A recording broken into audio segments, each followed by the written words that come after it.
Thank you very much, and I really appreciate this invitation and opportunity to speak to all of you today. So let's get started. I'm just going to share the screen. Hopefully things will work out fairly easily. So let me just get this rolling. If you let me know if everyone, you see the screen, the full PowerPoint. You can see the full PowerPoint. Yeah, Anna. Yeah. Yes. Okay, perfect. Awesome. So thank you very much again. And I think the presentation today is timely, certain in view of the heat wave that's been experienced in BC and certainly out in the western parts of the US. And today I'm really going to cover two components: the heat stress, the effects of heat stress in vulnerable population, the elderly and patients with chronic disease. And I'm also going to then also take a look at the effects of heat stress in our aging workforce, and give you some valuable insights into the recent work that's been conducted over the last few years to help you, again, better handle and understand the impacts of heat stress. So it's without question that essentially what we do know is that we are experiencing a rise in temperatures globally. And the impact is that there's a large number of, greater number of people are being exposed to these extreme conditions. And I think this is not going, certainly is not going to get better. It's going to get worse over the decades to come. And we have to be prepared for that. To be prepared, we need to understand how best to protect our most vulnerable. So in terms of achieving that objective, I think we have to understand the impacts that extreme heat can have. And certainly, I think the heat wave in 2003 is probably one of the landmark periods in our history where we saw 70,000 excess deaths recorded in Europe during the 2003 heat wave, and certainly in Russia following in 2010. But sadly, in BC, as was experienced just recently, just over 800 people have lost their lives during this brief extreme heat event. And based off the news that I was able to see today, even the heat temperatures are continuing to be elevated in BC, which really poses a danger to the most vulnerable, including workers. Before we get moving, I do want everybody to be on the same page, and perhaps many of you do understand the basics of thermal regulation. It's an area of research that's not well studied in terms of work that's conducted relative to other areas, but I think we need to understand some basics. So essentially, when you're sitting down there right now, as I would be right now, I'm generating heat, and I'm hopefully in heat balance, unless I'm getting a little stress speaking to you. But essentially, my body is essentially gaining heat, and I'm adjusting my heat loss to make sure that my core temperature remains stable. So I'm essentially modulating my skin blood flow and sweat production. So essentially, again, these two avenues will help us achieve heat balance. But when we talk about metabolism, we're also talking about the fact that when we do any kind of physical activity, we generate heat. We're not a very efficient system, and probably only about 15% efficient. That all of the energy that we take in, essentially, that energy that's used to do muscular work is lost in terms of heat energy. So that is an additional heat gain. The key challenge that we face when exposed to a hot environment is the fact that essentially that hot environment adds to the burden that's placed on the system. We end up gaining a little more heat. Why is that? Well, number one is that skin temperature, certainly if air temperature exceeds skin temperature, then you're going to see that essentially the system gains more heat. So what we do lose in terms of our capacity is the fact that we really lose less. We're unable to lose heat via dry heat loss mechanisms. In fact, we gain heat into our system. The only avenue of heat loss that we have available to us thereafter is the production of sweat, and hopefully the evaporation of that sweat. And I always like to hear people talk about that they're great sweaters, but that doesn't mean anything, especially if the sweat just drips off your body. It provides absolutely zero cooling benefit to the individual. So to put things in perspective, again, I think we have to look at how different people respond to the heat. We're not all built the same way. And there are reasons that essentially, there are multiple reasons why. For example, if I was exposed to a heat stress and somebody that essentially of my age, my size, same sex, and may have type 2 diabetes, may be exposed to that same level of heat stress, they may experience a certain amount of heat gain when exposed to that heat stress, and they'll achieve a core temperature. I might achieve a core temperature at a point A. But if they have chronic disease like type 2 diabetes, that may cause impairments in their ability to lose heat, which would cause them to store even more heat, causing the shift then to a much higher core temperature for the same exposure. Consequently, that may lead to heat-related injuries.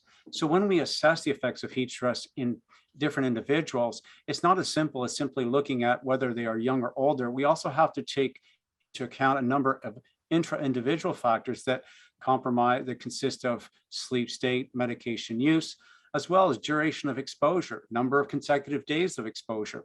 All these factor in and how we study or understand the effects of heat stress. And we've studied all of these different mechanisms.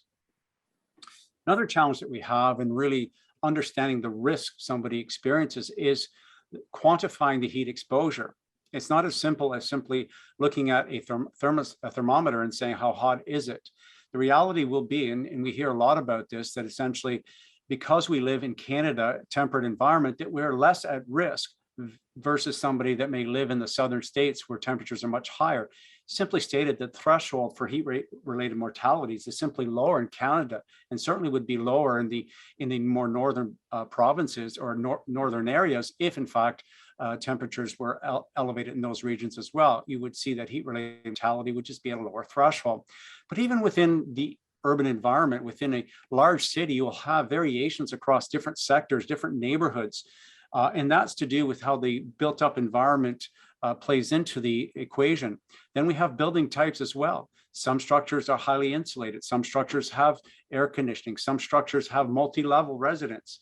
All these play into it as well as to who might or might not be affected during a heat wave. And then we have to consider the heat source.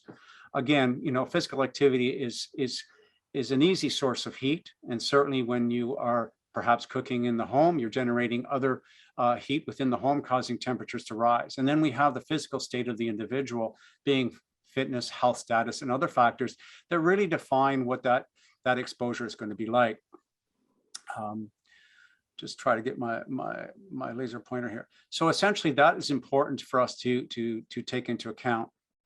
So looking at the urban variation, I think this is important because when we look at extreme heat events, typically we might refer to a heat alert based on a specific temperature. It might be a designated temperature coming from the airport, but how accurate is that in protecting all individuals? I just said to you early on that essentially there are individual factors that affect one's ability to lose heat, but beyond that, there's also the variations within the exposure area. So within different neighborhoods, in this study conducted in Philadelphia, we can see that just being within one neighborhood, your risk of heat-related mortality is much higher vis-a-vis in some other areas. And you can see how this distribution varies across the different sectors of Philadelphia. And surprisingly, the one thing I hear a lot, especially when we write grants, and it's always a bit of a quandary why we get these comments, but I hear sometimes that people say, well, if heat's a problem, just take them out of the heat. It boggles the mind. And I want to go back a year, 2020, COVID-19, isolation of the most vulnerable. These individuals, especially those in long-term cares, were isolated for long periods during the day with only periodic times to go and eat lunch in a common room. These individuals faced high indoor temperatures. And even here in Ottawa, we saw temperatures that exceeded 30 degrees in some rooms. The reality is that in this study conducted in Detroit, it showed that even in a non-heat wave situation, so these are just normal summer temperatures, that we essentially saw max temperatures of 35 degrees Celsius. So it's not impossible. And what we do see is that progression in temperature will increase over the summer period, which is another important point is when that heat wave occurs, because again, we'll see later on about adaptation over the summer. But remember that in fact, temperature will progressively get hotter indoors, depending on the type of building. And you can see here, just from the imaging, satellite imaging, just the risks different communities will face as a function of rising temperatures. And obviously the red areas indicates a high danger zone. So you can imagine that the heating of the homes will cause heating of the homes indoors. And to that point, a study conducted in the Netherlands, and this is an important point. While it's a temperate environment, perhaps a cooler environment, it does represent some of our areas in Canada. And I think this, again, this was a non-heat event, but the changes show you over time what happens to indoor temperature as a function of changes in outdoor temperature. Even the living temperatures indoor can be hotter than the outdoors. And this becomes problematic if you're living in these conditions that will probably be even hotter when you have an extreme heat event. And particularly, we see the effects on bedroom temperature. And that is important because in this study that was conducted in the elderly people, many of the individuals felt very warm or uncomfortable. And you can see it got progressively worse as the summer moved along. And you would, again, and we do know that elderly people will get adapted over the summer, and I'll show you that data later on. So in that context, then, what's important to understand is that progressively, as we see over here, over successive weeks in the summer, you can see that there are a number of heat-related symptoms that show us that the elderly just don't do as well over the summer period. Even though there may be some slight adaptation, you'll see that there are a number of heat-related symptoms like sleep disturbance, concentration problems, fatigue, thirst, excessive sweating, that really take away from the quality of life and, again, create a physiological burden on the system. Again, it may seem rather benign in terms of looking at some of these systems, but imagine having disrupted sleep and living in these extreme heat conditions day after day. So for our work, and the work that we've done over the past number of years has been really directed on understanding all these different factors and how it can affect somebody's capacity to lose heat, their physiological capacity to dissipate heat. Why is that important?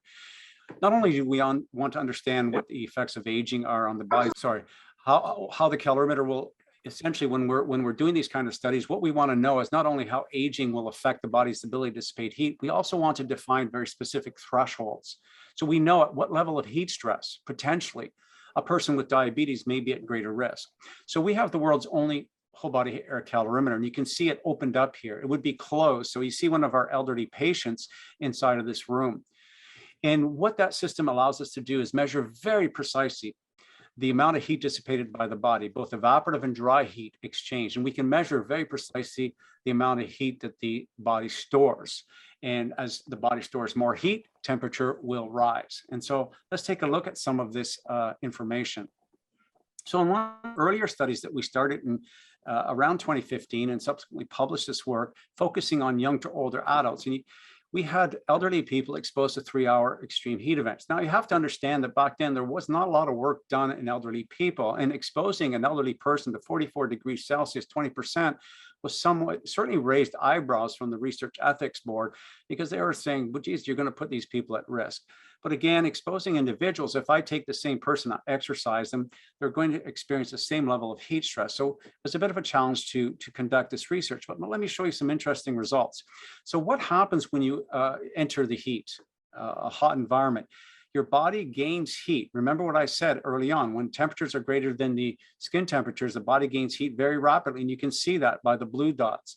Now the white circles, not dots, but the white circles show you the rate of heat loss. So as heat is gained by the body tries very quickly to offset that. And you can see here that by about 2 hours, heat balance is achieved. Now, I want to put this in context. If you or I were going to go out and exercise right now, it would take you, so long as the conditions are compensable, about 35 to 45 minutes to achieve heat balance. What's shocking is that it takes this long for even a young adult to achieve heat balance, which shows us the way we thermoregulate during a passive heat stress and an exercise heat stress is somewhat different. But let's take a look at an older adult. Why are they at greater risk?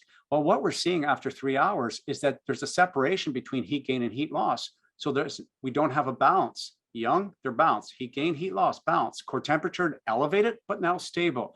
An older person, no balance. That means core temperature was rising quickly, but attenuated. So it's still rising. So what you see is they store about 1.7 times more heat in this 3-hour heat exposure. Now let's migrate to look at what about diabetes? We know from our work and the work of others that patients with diabetes have a potential reduction in skin blood flow, that essentially that impairment skin blood flow will cause potentially greater heat gain. Why? Because if skin temperature is lower, that means the skin blood flow is lower. That means skin temperature is also going to be lower. And the gradient between the air and the skin is much higher, so they'll gain more heat. Is the evidence there? Well, let's take a look at it.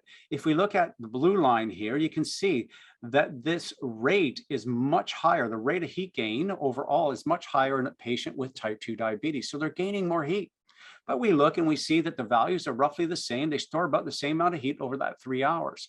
So how's that possible? Well, to offset that, what they had to do is increase the rate of sweating so that evaporative heat loss would increase. So what it tells us is while they may have the exact same core temperature, the patient with type 2 diabetes may be at risk down the road if they face or maintain that exposure for prolonged periods. Why? Because sweating is sustained at elevated rates. If they sweat and don't hydrate adequately, what you're going to see is a gradual dehydration in this individual and a greater burden on the cardiovascular system just to try to maintain perfusion to the skin and release that heat. All right. One thing I always hear about is when we talk about heat waves, it's all about ambient temperature or air temperature, I should say. It's not all about air temperature. You can have deadly heat at lower temperatures if humidity is high. Why?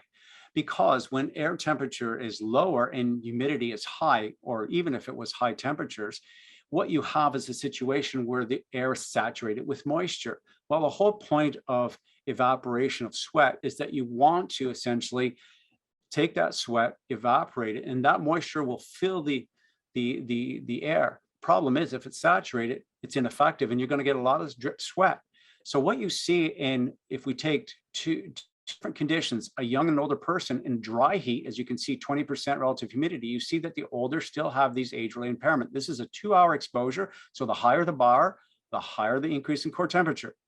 And you can see if we then expose them to 60%, they store this much more heat. So even a slight increase in humidity can increase the amount of heat stored in the body by nearly twofold.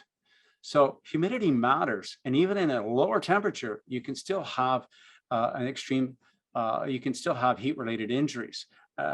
Very important point to remember. So let's take a look at some of the other work that we're just finishing now. I'm giving you a first glimpse into work that we're going to be submitting for publication very, very soon. What we have here is we said, great, we're understanding what's happening in the elderly when they're exposed to heat. We see over 3 hours, they're not achieving heat balance. Well, that raises questions. Does that mean that their core temperature is going to rise progressively over a day-long exposure? That's a big question, an important question. Are they able to compensate for that exposure? So in this study that we're completing, that we just completed, we, again, isolated our patients within the calorimeter, and we did a 9-hour day-long exposure to assess the effects of on whole body heat exchange. I'm going to present to you the rectal temperature. So what you're seeing here is over that 9 hours, you can see that they do eventually achieve stable core temperature. But in the first few hours, you see, like we saw before in the first 3 hours, by 4th hour, they started to achieve heat balance. So that means now rate of heat gain matched by rate of heat loss, but it took that long to get that heat balance. That's important. And relative to the younger individual, we still see, again, they achieved a heat balance much at a lower temperature, and they have a greater capacity to lose heat because of that. You can see that essentially the older do exceed what would be the safe conditions that WHO recommends, being that core temperature would be lower than 1 degree. And we can certainly see a number, this is your standard deviation, number of the patients had temperatures well above that, with some up to as high as 1.8 above baseline resting temperatures. Now, the conditions that I've shown you thus far are in the more extremes and possibly more likely reflective of the heat wave in BC at the end of June and start of July. And that would be humidex between 40 and 50 degrees C. In Ottawa in 2018, we experienced a very extreme heat event in which we had a humidex of 47 degrees, humidex of 47. And again, those are certainly the extreme. Now, the reality will be is when we look at the conditions indoors, those conditions don't always reflect what's outdoor, but they get very, very hot. And therein lies the problem. It's not that have elderly people sitting outside an extreme heat event. That's not the issue. The issue is that elderly people spend the vast majority of their time indoors, and some, because of their situation, and long-term care residents don't have an option. They'll spend their whole day indoors. So one of the things that we have to concern ourselves is, what should the indoor temperature limit be? The World Health Organization recommends an upper limit of 32 degrees, albeit they're certainly recently looking at revising or have revised this recommendation. Now, astutely, I think looking back at what Toronto Public Health recommended 26 a few years ago, I think this was a good call, and certainly was based off of heat event data on mortality related to a heat event in Ontario and Quebec. And I think that really set the stage for what might actually be an appropriate threshold. So let's take a look at that. We are interested in understanding, first of all, what should that indoor temperature limit be? So again, to put it into perspective, if we look at the Humidex spectrum over here, again, you're going to have the very hot condition that we're going to test, which is going to be around the 36 degrees temperature, and we're going to test all the way down to the cooler condition, which would be your temperate room condition.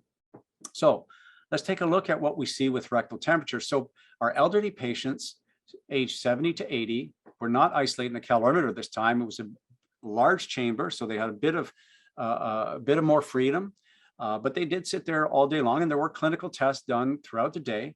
And you see here, we had them exposed on one session at 22, 26 indoor temperature limits suggested by Toronto Public Health, 1 degree Celsius, just below that of the WHO, and 36. Now, these are temperatures, again, that are not uncommon within the indoor temperature environment. As I said, in Detroit, maximum temperatures did reach 35, and we do know that some homes, that these temperatures can even reach higher.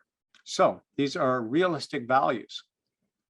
And when we look at that, sorry, just to go back, what we do see in terms of core temperature, when we look at the blue line, is that we essentially see that it's pretty stable. There's really no increase in hyperthermia for the individual. And same for the 26 degrees Celsius or the Toronto Public Health recommendation. But when we migrate or move up to the 31 degrees Celsius, we clearly see that there's an excursion in core temperature over that day-long exposure. They do achieve heat balance at some point. Certainly at the 36, it's much higher. Now, it's not that that core temperature is dangerous by itself for that single exposure, and that's something to remember. What's important is that that same core temperature at 36 or even at 31 degrees is the equivalent that you might even see during exercise. If I take that elderly person and do a low to moderate intensity exercise, I will still see that excursion in core temperature about that same magnitude. The challenge is that that is a burden on somebody when they're exercising. It's no different when you're exposed to heat. That creates a physiological burden that, if sustained, can create heat-induced fatigue, heat exhaustion, and other factors, even though it's a low level of hyperthermia.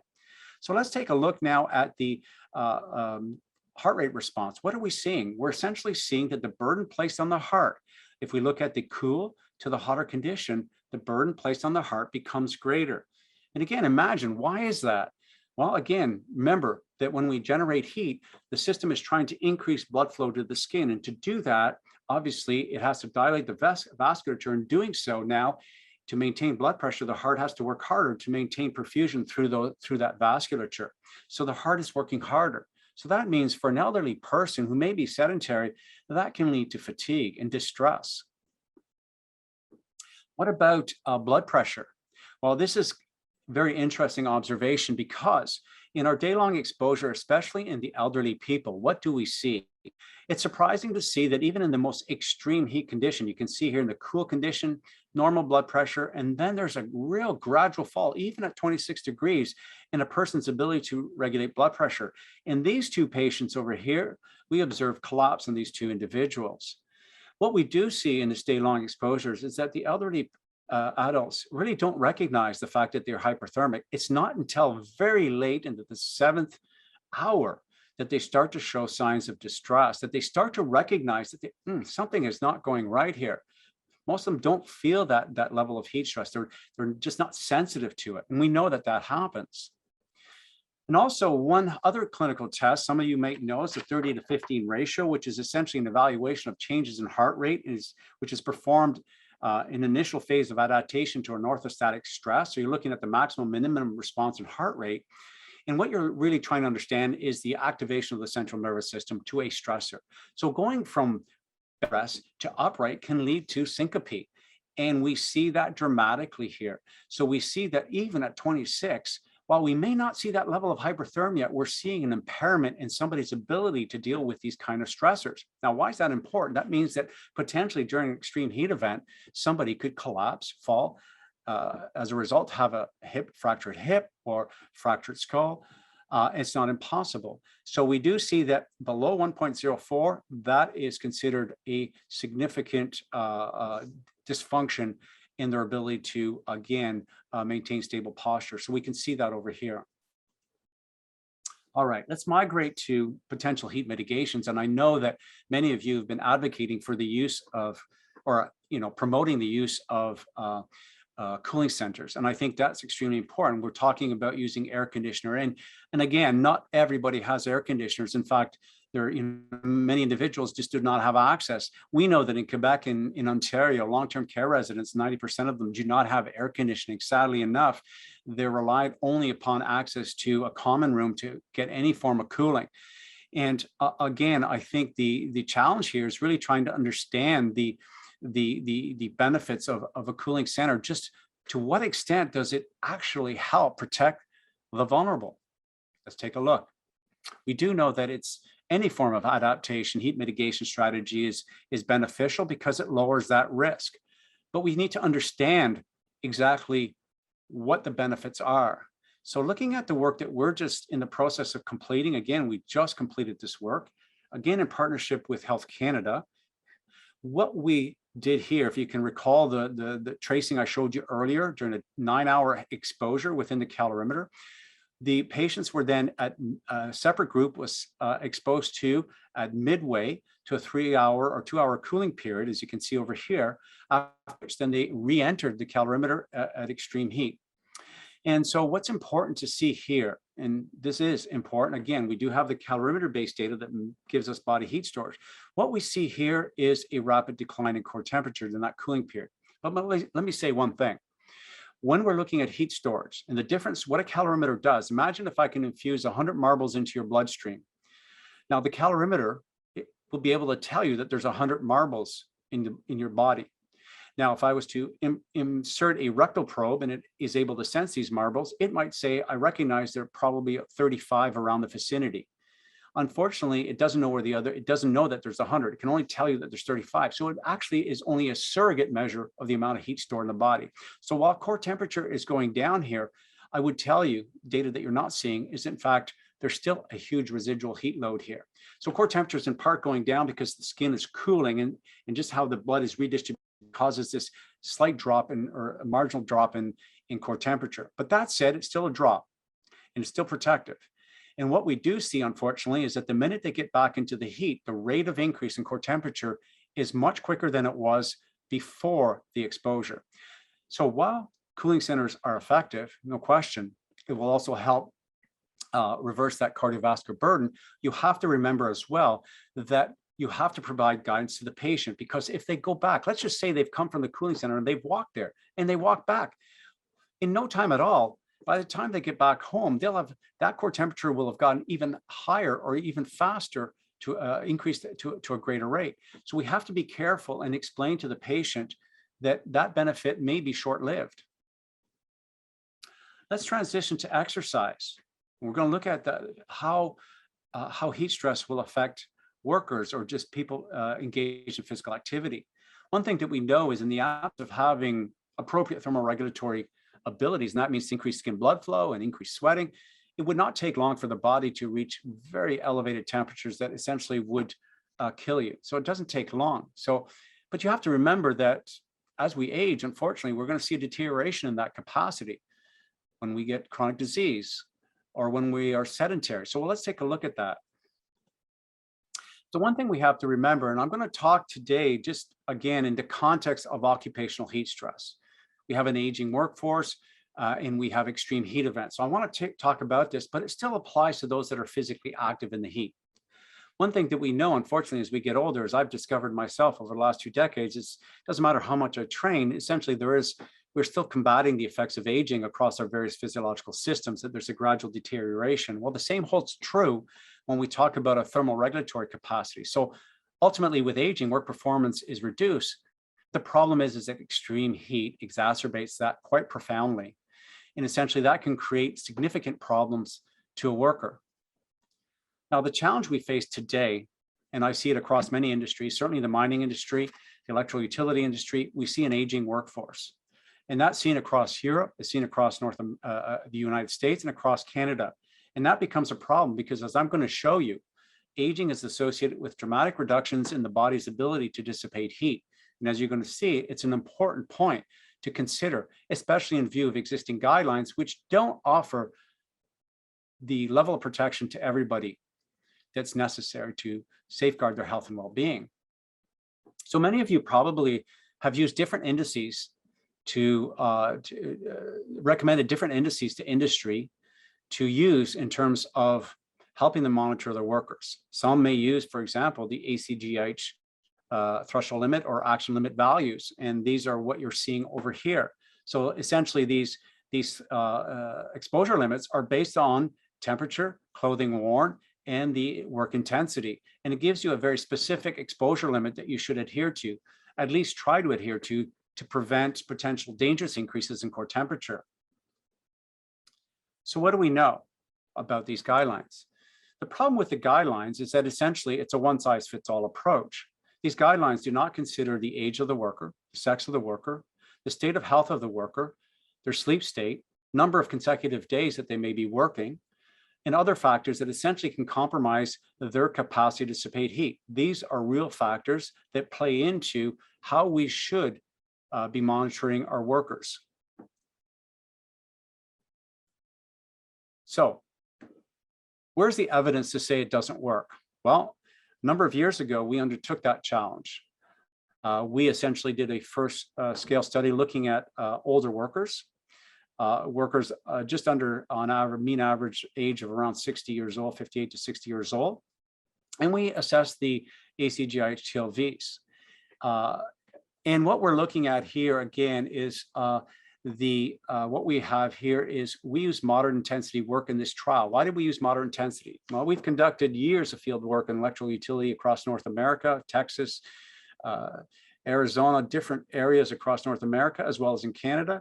And we also assess workers in the mines. And we know that on average, during a day-long work shift, it's roughly the largest proportion of work done is moderate intensity work. So we wanted to sort of simulate that. And what we did is we assess workers using a simulated work model and using the work to rest ratios or continuous work inside a calorimeter so we can measure it very precisely. And the first challenge was we did the continuous work. So you see over here that essentially, again, exceeding that bar would be, again, the limits that would be suggested by the ACGH guidelines being, or the World Health Organization. When you exceed it by a degree, then you're potentially putting your worker at risk. Again, what you see in the young individuals here after 2 hours, and that's the open bars here, the white bars, you see that on average, most of the younger are protected. But the older, is the gray bars over here for this condition, you see the vast majority are not protected. Now, the reason you see the 4 hours is an extension based off the rate of heat storage.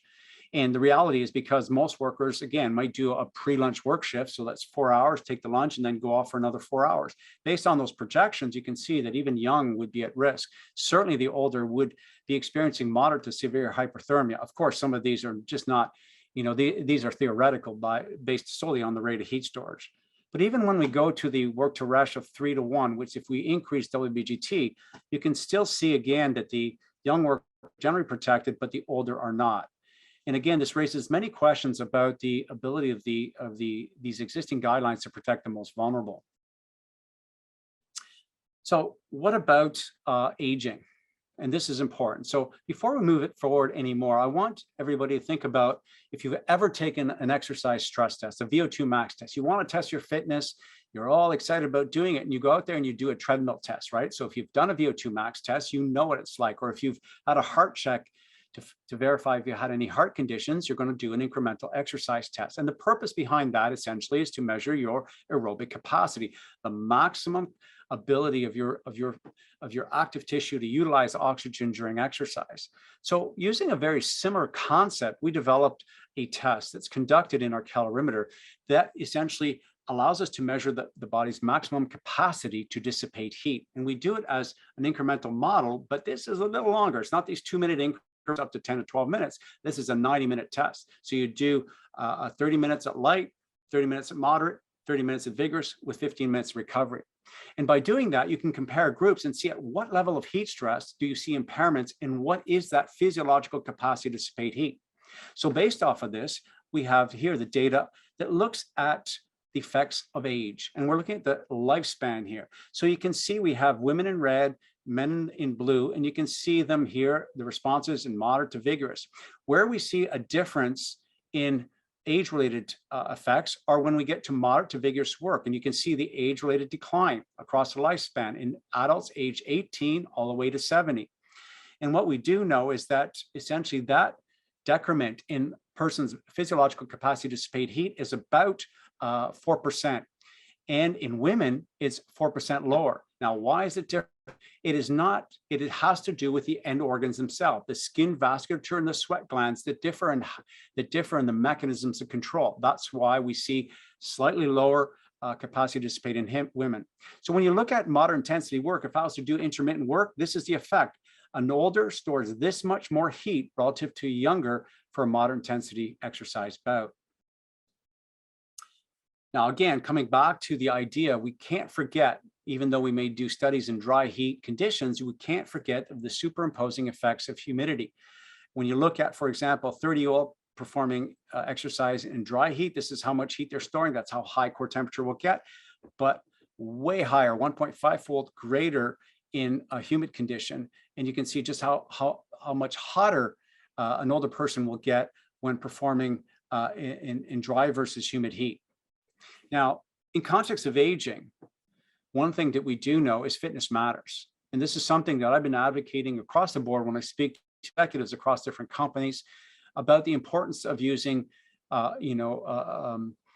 health training programs or health programs, because it's important. Having people engaged in vigorous exercise is important because it can offset age-related changes. Case in point in this work that we showed, that essentially if you take a middle-aged trained person and compare them to an habitually active worker, they have the same response in terms of their capacity to dissipate heat. So they have the same core temperature during exercise in the heat. However, if I have a trained 50-year-old person and an untrained, what you're going to see is that untrained person actually responds very similar to an older active individual.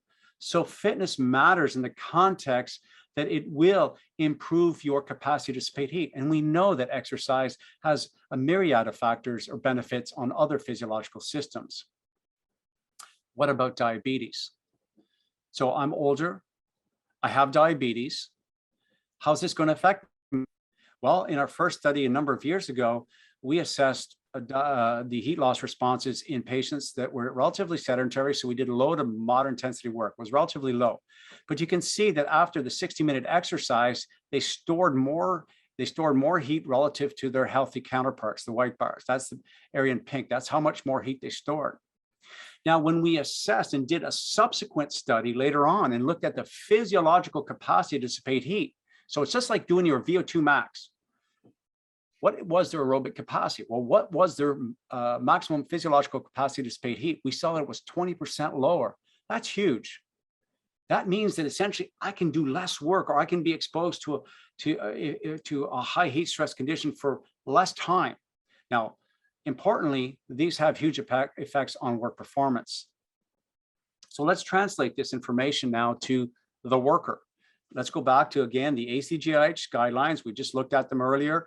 And this large-scale study that we just finished and published, what we did is we assess how workers will respond under 6 different ambient conditions. Now, we used, in this case here, again, moderate intensity work. We used a WBGT of 25 as that sort of threshold. And we compared responses in older, young, older adults with type 2 and older adults with hypertension. A subgroup also did the conditions in the light gray area. So we had a condition that would be above, so the 24 and 16 were below the action limit threshold for continuous work, which was 25 WBGT. And we had conditions above that. And why is this important? Number one, this work is important because number one, we see that if we look at our work in electrical utilities, as well as mining, the vast majority of workers always exceed 38 degrees. In fact, in some of the workers that we tested in Texas, we saw a number of them reach levels of 40 degrees doing their work outdoors. So it's a problem. And the problem is how this can affect the older worker. So let's take a look. So in this work, we wanted to understand just how workers may be affected. So what you're looking at is a WBGT below the recommended action limit value. So that means it should be safe if they were to perform prolonged exercise at a WBGT of 16 or 24. Well, surprisingly, we still see a number of workers, even at 24 and at 16, that are essentially exceeding this 1 degree upper limit. Again, the guidelines are there to limit the increase in core temperature above 1 degree. Again, you're going to see excursions above 1 degree during a work session. That's a given. It's just you don't want to sustain it there. These are sustained increases above 1 degree. And this simply shows you the proportion of workers in both conditions that exceeded that WHO or the ACGIH upper limit. Okay, so very simple graph. So over what the workers did in this trial is they exercised for 3 hours. So it's like doing the pre-lunch period. And we used moderate intensity to reflect the same kind of measurements that we've seen in our own field work. But again, you see there's a risk as well in that some will still be seeing increases in core temperature. Okay, reality will be, and the reality that we've seen when we're out in the field is we see a lot of workers that are obese. We see a lot of workers that have type 2 diabetes. We see a lot of workers that have hypertension, that are older. The problem is that it's not feasible to always be using the ACGIH guidelines and sitting down there and looking at a temperature and saying, oh, I got to reduce my exposure time. Because when you're out there in the work, what you'll see is the sun comes from behind the clouds. Maybe it's behind the clouds for 30, 40 minutes. Maybe you're working beside a truck or an engine that's generating heat. Things are changing all the time. It's not as simple as simply, looking at a chart and revising your work effort. So when we're doing continuous work in the heat and we have no option, one of the things that we're interested in understanding is what is the safe work limit when temperatures get hot for older workers and those with chronic disease. So what you're looking on the left is the safe work time, and on the right, the tolerance time. So what are the differences? Walk through it with me down here. So safe work time refers to the duration of work before each worker experiences a sustained elevation in core temperature, exceeding recommended limits of 1 degree. Now, the difference with tolerance time is that it indicates the duration of work performed before completing the 180-minute work period or terminating prematurely due to the participant's request of elation over fatigue, or if core temperature exceeded 39.5. So the reality will be if you had a worker that had to go out there, and that's not unlike what we see in the mining industry. They're working at depth, it gets extremely hot, they're working in unventilated air, they got to do the job, and sometimes it requires that they be there continuously. They can't just stop. If they're laying new electrical lines in an emergency, they have no option. They can't just stop and take a break. The work has to be continuous. And what you see is that the safe work times drop dramatically as you get into more extreme heat conditions. And again, the 32 are very different from the 28. And you can see that the safe work times drop dramatically. And again, when we look at tolerance, we see very different responses in the 3 groups. You have over here, you have your older, your young, your diabetic, and your hypertensive. So let's finish off by looking at these last few things. What about diabetes? So what we've looked at thus far is I was telling you about the physiological capacity to dissipate heat, and a type 2 diabetic is reduced. Now, this was done in semi-nude conditions.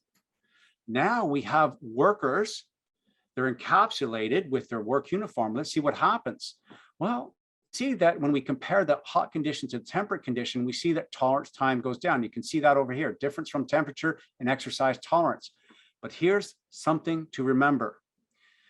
Core temperature, not different. Heart rate, not different. How does this make sense, Glenn, when you just told me that a patient with diabetes has a reduced capacity to dissipate heat, higher core temperature? Well, let me explain to you. You have a worker that essentially is now wearing coveralls. So a healthy worker may sweat more. That's fantastic. They sweat more, but unfortunately that sweat doesn't evaporate because it's encapsulated within that uniform. Great sweater, their clothes are going to get a little more damp. Unfortunately, that doesn't help them. So what you're seeing is because of the uniform impeding heat loss is somewhat of an advantage to that more vulnerable person, because even though they may be sweating less, the person that is probably somewhat vulnerable is going to be that older person, because they're not benefiting from that sweat. They're going to dehydrate more quickly. So one thing to be careful of, if you're monitoring workers using heart rate, that may not tell you the whole story. If you're monitoring core temperature, that may not tell you the whole story, because they have the same core temperature, the same heart rate, yet their tolerance time is completely different.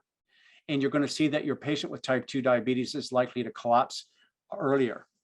And same applies with hypertension. So if I take the semi-nude and look at their capacity to dissipate heat, the only difference here is that we did not see any differences in capacity to dissipate heat in a patient with a hypertension. And this is, again, controlled, uncomplicated hypertension. But what we did see when we have them dressed in their uniforms and doing prolonged work, we did see, again, a reduction in tolerance time.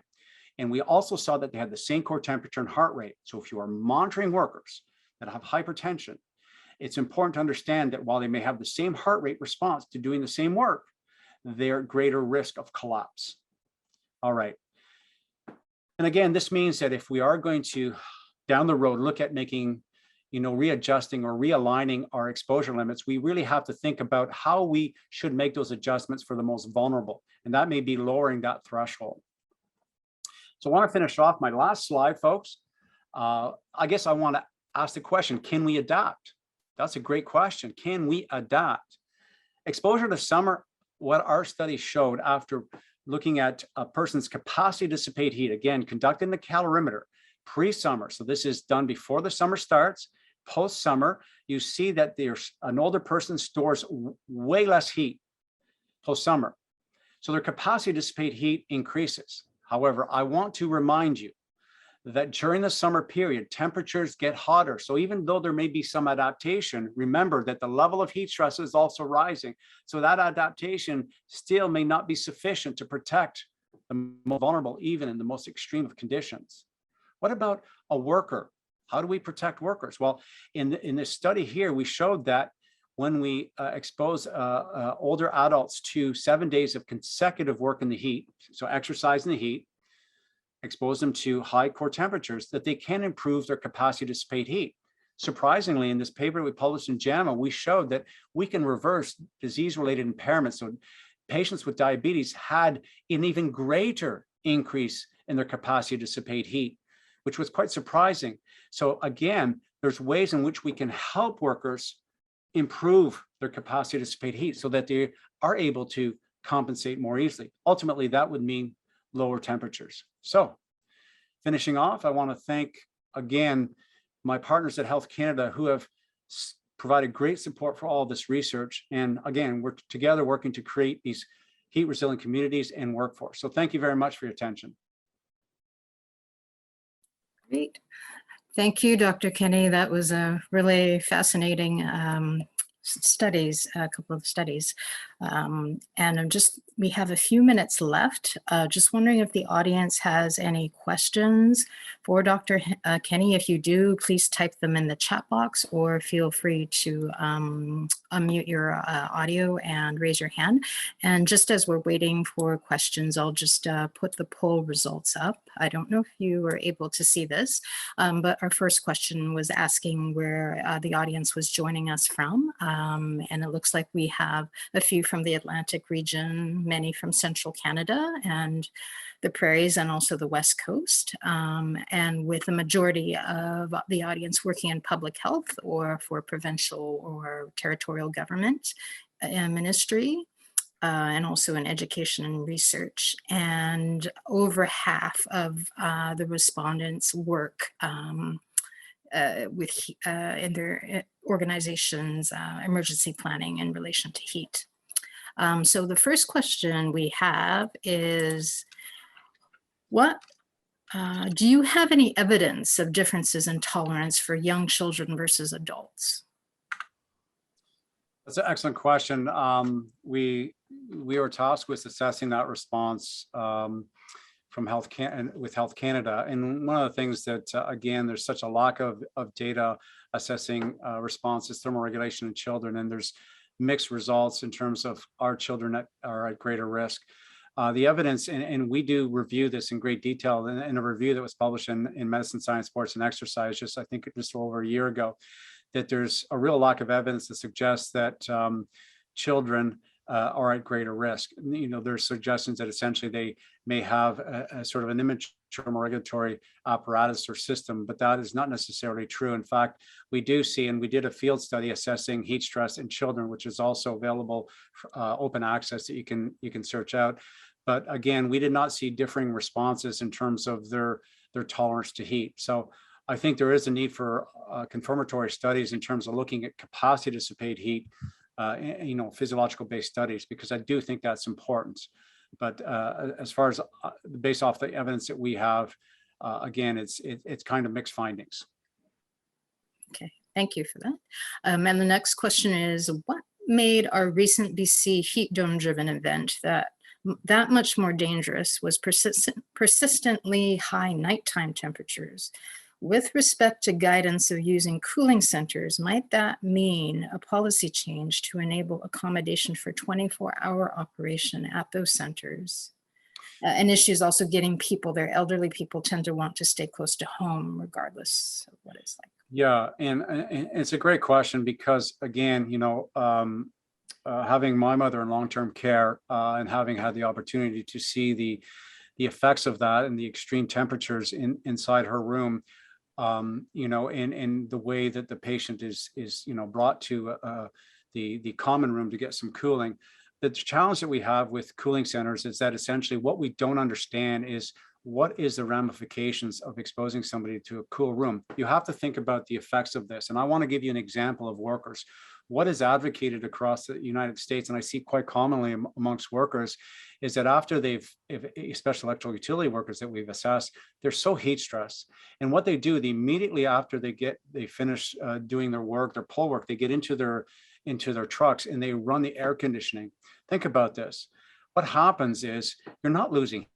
You're essentially shutting down all of your thermoregulatory system. You're shutting down the sweating response. You're causing vasoconstriction. So all you've done is essentially now create your restricted heat loss. So it may be down the road when we look at these different models, which we're going to be testing soon, is assessing just how much exposure should be, and should we actually be using perhaps slightly warmer temperature to continue to activate the heat loss response while at the same time providing some cooling benefit. Because again, when we look at workers, the minute they go back into the heat, they essentially see the more rapid increase in core temperature, and it actually pushes them much higher. So you've had that residual heat in the body, and now you're adding on to that, and you can see this after rise. So this is why I think we have to really reevaluate how we implement our practices towards using cooling centers. And the other thing that we have to remember is even just walking to a cooling center, an elderly adult, will cause them to store a heck of a lot of heat. So by the time that they've actually gotten there, sat down and left, they probably only lost the heat that they've gained getting there. That's probably what's happening. See, great. And we have maybe time for one more question. There are more questions, but I'll email them to you later. The next question is, what are your recommendations to employers regarding ways to mitigate heat stress? Yeah, and one of those, again, and I was having this discussion before the presentation, and I've had talks with company owners in the United States as an example. And surprisingly, what I get is that heat stress is not a problem because nobody's died.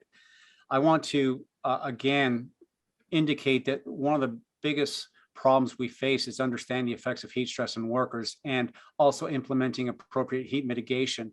Especially when workers may not have the luxury of being able to stop work because they have time constraints on them.